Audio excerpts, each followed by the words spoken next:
મારે FLR કરવા સાવનભાઈ કંઈક હોય તો કહીજો ને, તો માર્કેટમાં ઘણા બધા લોકો કરે છે, એમની પાસે કરાવો. પણ મારે એક ક્વેશ્ચનનો આન્સર કરવો છે કે FLR કોને ન કરવા જોઈએ. હા, FLR કોને ન કરવા જોઈએ, હવે ટૂંકમાં કહું ને તો FLR તમારા વિઝા ટૂંકમાં પૂરા થવાના હોય, બરાબર. હમણાં ટૂંક સમયમાં 1-2 મહિના પૂરા થવાના હોય.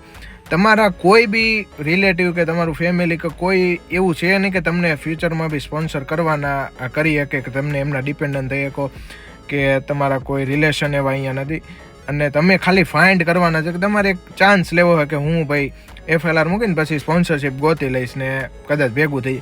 તો આવી સિચ્યુએશનમાં હું એવું માનું છું, અને ગવર્મેન્ટમાં બી જે ઓલી વેબસાઇટ ઉપર ઘણું બધું લખેલું હોય, તમે કદાચ વાંચો ને તો તમને આઈડિયા આવશે કે એમાં એવું કહે છે કે ભાઈ આવી સિચ્યુએશનમાં તમારે ભાઈ કોઈ બી તમને ખબર જ નથી કે ભાઈ તમને ફ્યુચરમાં મળવાના કે નહીં સ્પોન્સર. તમે ખાલી ગોતવા માટે મીન્સ કે ગોતવાની એક ટ્રાય માટે તમે FLR એપ્લાય કરો છો, તો આ સંજોગમાં તમારે FLR નો એપ્લાય કરવા છે.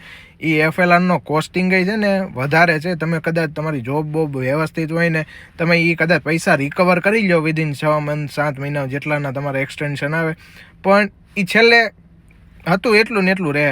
જો તમને સ્પોન્સરશિપ ન મળે ને પછી ખોટી તમારી પ્રોફાઇલ ખરાબ થાય, કેમ કે તમારી ઉપર એક ટેગે લાગેલું રહે કે ભાઈ તમે આ રીતના UK હતા ને તમે FLRમાં રહી ચૂક્યા હોય. તમે કદાચ ઇન ફ્યુચર આવવા માગતા તો વિઝાને લગતા થોડાક ઓલા કે ને પ્રશ્ન ઊભા થાય કે ભાઈ તમારા ઇમિગ્રેશનમાં. તો સેફ સાઈડ હતું કહું ને, તમારી પાસે કોઈ એવું ફ્યુચરમાં તમને ખબર જ નથી કે ભાઈ મારી પાસે અત્યાર લગી સ્પોન્સરશિપ ન મળ્યા હોય, એ તમને પછી તમે 6 મહિના શું કાંદો કાઢી લેવાના.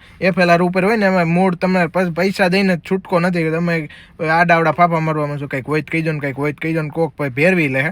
એટલે બને ને ત્યાં લગી FLR ઉપર આવા લોકોને ન જવું જોઈએ. બાકી તમારી પાસે કંઈક બેકઅપ હોય, તમારે કોઈ કારણોસર તમારે વિઝા એક્સટેન્શન જોતો હોય ને એના માટે FLR છે.